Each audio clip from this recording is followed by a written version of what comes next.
Reporter breaking. Laker India corp കടലാസു കമ്പനി അല്ല എന്ന് ലേക്കർ ഇന്ത്യ. കേന്ദ്ര സംസ്ഥാന സർക്കാരുകളുടെ നിർദ്ദേശങ്ങൾ പാലിച്ചാണ് കമ്പനി തുടങ്ങിയത് എന്നും വിശദീകരണം. അതേസമയം പഞ്ചായത്ത് ലൈസൻസ് ഇല്ല എന്നുള്ളത് കമ്പനി സ്ഥിരീകരിക്കുന്നു. ലൈസൻസിനായി പഞ്ചായത്തിൽ അപേക്ഷ നൽകിയിരുന്നു.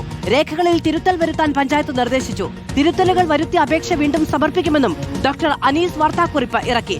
ശരത് എസ് വിവരങ്ങളുമായി ചേരുകയാണ്. ശരത്, എന്തൊക്കെയാണ് വാർത്താക്കുറിപ്പിൽ പറയുന്നത്? 2023 തുടങ്ങിയ കമ്പനിയാണ്. ഈ രേഖകളുമായി ബന്ധപ്പെട്ട് അപേക്ഷ നൽകാൻ പഞ്ചായത്ത് ഈ 3 വർഷം കഴിഞ്ഞിട്ടാണോ ആവശ്യപ്പെടുന്നത്?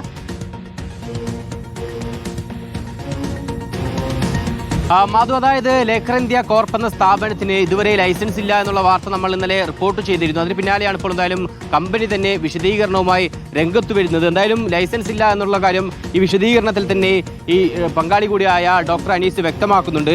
വിശദീകരണക്കുറിപ്പ് ഇങ്ങനെയാണ്. അതായത് ലേക്കർ ഇന്ത്യ കോർപ്പ് എന്ന സ്ഥാപനം കടലാസ് കമ്പനിയാണെന്ന രീതിയിൽ വിപുലമായ പ്രചരണമാണ് നടക്കുന്നത്. ഇത് വസ്തുതാപരമല്ല. കേന്ദ്ര സംസ്ഥാന സർക്കാരുകളുടെ നിയമപരമായ എല്ലാ നിർദ്ദേശങ്ങളും പാലിച്ചാണ് കമ്പനി തുടങ്ങിയത്. GST registration, wholesale pharmacy licence തുടങ്ങി നിയമപരമായ എല്ലാ അംഗീകാരങ്ങളും ലൈസൻസും പ്രാബല്യത്തിലുണ്ട് എന്നുള്ളതും വിശദീകരണത്തിൽ പറയുന്നുണ്ട്. ഒപ്പം ഓഫീസിനായി ഒളവണ്ണ ഗ്രാമപഞ്ചായത്തിൽ ലൈസൻസിനായി അപേക്ഷ നൽകിയിരുന്നു. എന്നാൽ സാങ്കേതികവും രേഖകളുടെ ഫോർമാറ്റുമായി ബന്ധപ്പെട്ട ചില തിരുത്തലുകൾ നിർദ്ദേശിച്ച് പഞ്ചായത്ത് അപേക്ഷ തിരികെ നൽകുകയാണ് ഉണ്ടായത്. പഞ്ചായത്ത് അധികൃതരെ നിർദ്ദേശം പൂർണ്ണമായും പാലിച്ചുകൊണ്ട് വീണ്ടും അപേക്ഷ നൽകാനുള്ള നടപടികൾ ആരംഭിച്ചു എന്നുള്ളതാണ് എന്തായാലും ലേക്കർ ഇന്ത്യ കോർപ്പ് വിശദീകരണത്തിൽ പറഞ്ഞു വെക്കുന്നത്. അപ്പോഴും സംശയം അല്ലെങ്കിൽ ഒരു കൗതുകം ഇപ്പോഴും ബാക്കി നിൽക്കുന്നത് 3 വർഷം മുമ്പ്, അതായത് 2023 കമ്പനി രജിസ്റ്റർ ചെയ്യുന്നത്.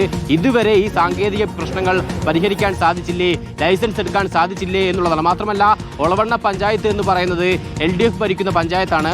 അങ്ങനെ മറ്റു പ്രതിസന്ധികൾക്ക് പോലും സാധ്യതയില്ല. എന്നിട്ട് പോലും നടന്നില്ല എന്നുള്ളത് വളരെ സംശയം ജനിപ്പിക്കുന്ന കാര്യം കൂടിയാണ്. എന്തായാലും ഇതുവരെ ലൈസൻസ് ഉണ്ടായിരുന്നില്ല എന്നുള്ള കാര്യം ഇന്നിപ്പോൾ വിശദീകരണത്തിൽ തന്നെ ഈ കമ്പനി വ്യക്തമാക്കുകയാണ്. മാധു. യെസ്, ശരത് എസ് ആണ് വിവരങ്ങൾ നൽകിയത്. ഈ ലേക്കർ ഇന്ത്യ കോർപ്പ് ഒരു കടലാസ് കമ്പനിയാണ്. അതിന് ഒന്നാമത്തെ കാര്യം